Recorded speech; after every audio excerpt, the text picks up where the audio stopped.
تو معبد کہنے لگی، میں نے ایک آدمی دیکھا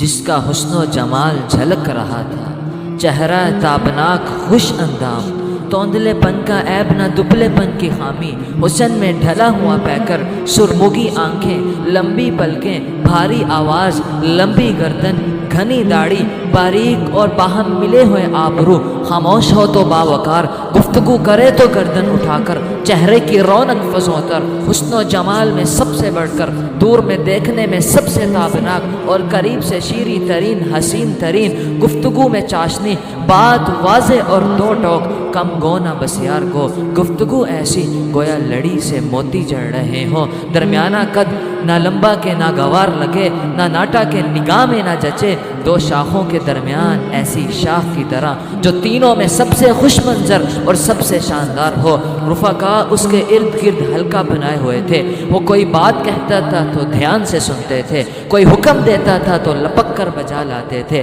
وہ مختوم و مطاع تھا، ترش رو تھا نہ لغو گو تھا، اور میں کہتا ہوں وہ محمد مصطفیٰ تھا، محمد مصطفیٰ۔